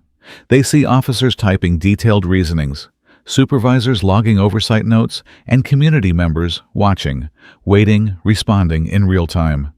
Is that even legal? Whispers one sergeant in Seattle. In Atlanta's break room, a captain leans forward, coffee forgotten, murmuring, imagine if our city did that. Meanwhile, in Millstone's Reform Training Academy, recruits no longer memorize use of force checklists in isolation. Instead, they engage in scenario workshops, streamed live to the public portal. Last week's module, de-escalation techniques under civilian observation. Viewers typed "good job" or explain why he stepped back there, their comments guiding immediate instructor feedback. The result, trainees learn not just to follow protocol, but to understand the human impact of every decision. Across the nation, community, activists clip and loop these training sessions, posting side-by-side comparisons with their own city's closed curricula. Hashtags like #OpenBadge and #Civic Transparency surface on forums, driving city managers to request Millstone's open source code. Within 48 hours, over a dozen municipalities have scheduled meetings with Carter's tech team eager to replicate the civilian feedback API. Inside the state capitol, lawmakers convene an emergency hearing on law enforcement standards.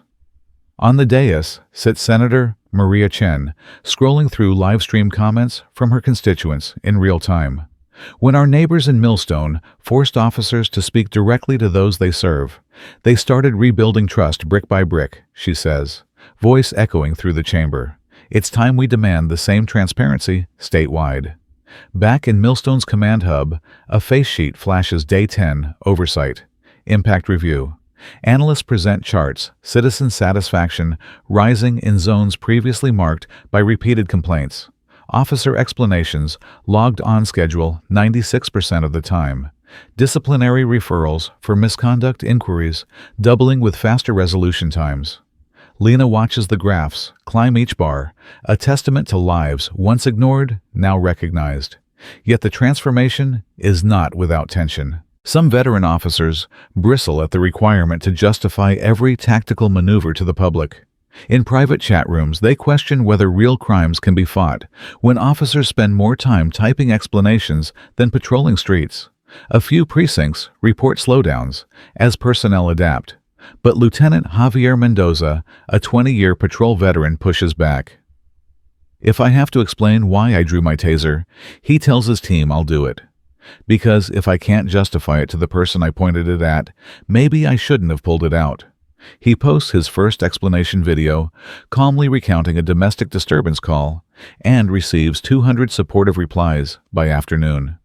By the end of the week, Millstone's civilian feedback portal is not just a local phenomenon, it becomes a template for systemic change. National news outlets air segments titled Millstone's Mirror, How One City Rewrote the Rules. Streaming analysts debate the merits in primetime. A city once known for its silent acquiescence now emerges as the blueprint for accountability. A retired chief from Chicago appears on a podcast and admits, "We lost sight of why badges exist. It took Millstone to remind us that every enforcement action affects a human life and that life deserves an answer, not an excuse." At universities, criminology classes assign millstones rollout as case studies.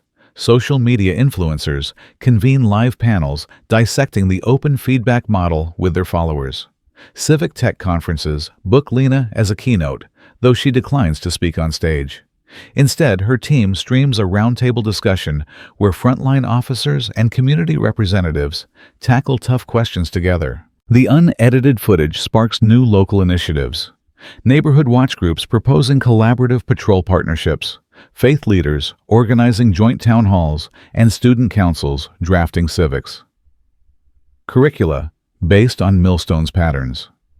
Meanwhile, in Millstone's own city hall, a quiet revolution unfolds. Council agendas, once limited to zoning laws, now include a standing item, community oversight reports. Minutes detail resident feedback officer responses and follow-up actions. Transparency is no longer a slogan. It's a civic ritual. In corridors of power beyond Millstone, bureaucrats reevaluate their own resistance to such openness. A memo surfaces from the National Association of Police Chiefs recommending voluntary adoption of civilian feedback portals. A bipartisan senator quietly attaches a clause to a federal justice bill incentivizing departments that implement similar transparency tools with grant eligibility. Inside the Millstone precinct, new recruits fill out forms that require them to list not only qualifications, but also personal commitments to empathy. Over the past week, several veteran officers moved by the city's example have applied to join the independent review unit Lena established. One former K-9 handler confesses in an application essay, "I lost track of why I joined this job after all the calls that ended in closed files. I want to help rebuild trust by listening before leading." At a small gathering in the East End Community Center, residents watch a live-streamed panel discussion. Elderly citizens lean forward, recognizing familiar faces among the feedback volunteers. Neighbors, once afraid to speak, now sitting east of the dais. A young mother chokes up, "I taught my daughter that police protect us." Millstone's openness shows her they protect her too by listening. As dusk settles, the city lights shimmer against the courthouse steps, now etched with a simple inscription, "Justice Speaks." We listen. Tourists stop to photograph the words, unaware of the battles it took to carve them. In the final scene of Millstone's recorded saga, Lena Carter returns to the command hub alone. She watches the slow crawl of feedback as another day's worth of incidents stream in: traffic stops, welfare checks, noise complaints. Each item triggers a prompt officer explanation required by 48 hours. She smiles faintly. The work is unending, but the system endures. She reaches to her desk and places the city's flag, an unadorned gray field, beside a photo of Mr. Brooks, Kevin Simmons, Lorraine Wexley, and Darius Cole. Those faces are the true emblem of Millstone's transformation, a community once silenced, now speaking not for vengeance, but for a deeper justice. Then, with a soft click, she logs off the municipal portal and steps out into the night. Above her newscasters in distant cities, note Millstone's affect departments preparing to follow its lead, federal grants hinging on open records, and a country watching as one small city dares to demand that justice not just be served, but also explained. Interactive prompt. If you believe transparency transforms trust, drop A in the comments and share how your community could implement open civilian feedback, because a ripple can start a wave. Hook True Justice paints empty canvases. Under the muted glow of council chamber lights, Millstone's city council members file in one by one, vestiges of old power and new hope converging. At the front, a solitary flagpole stands, draped in shadow, its pole stark against the pale paneled wall. There are no banners celebrating reform, no badges pinned to the lectern, only anticipation humming through the seats as citizens of every stripe take their places. Tonight's agenda item is unlike any other, a motion to raise a flag that bears nothing but blank gray-white cloth. No emblem, no slogan, no crest, inviting every Millstone resident to imprint their own meaning onto its expanse. Some see emptiness, others see possibility, but for all, it's a symbol of a process deeper than any text could convey. Mayor Elena Ramirez taps the microphone, and the hush precipitates. "We convene tonight," she says, voice steady yet warm, "not to celebrate a new era with words or symbols of our own making, but to acknowledge that true justice begins where our voices fill the silence." She gestures toward the flagpole, its canvas waiting. This blank field, she continues, is not absence. It is invitation.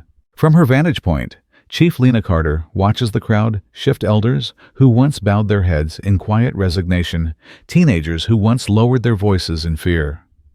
Community activists who once shouted slogans from sidewalks now lean forward, curious. The blankness of the flag is unsettling, even revolutionary in a city so long conditioned to accept a narrative written by others. One by one, council members rise.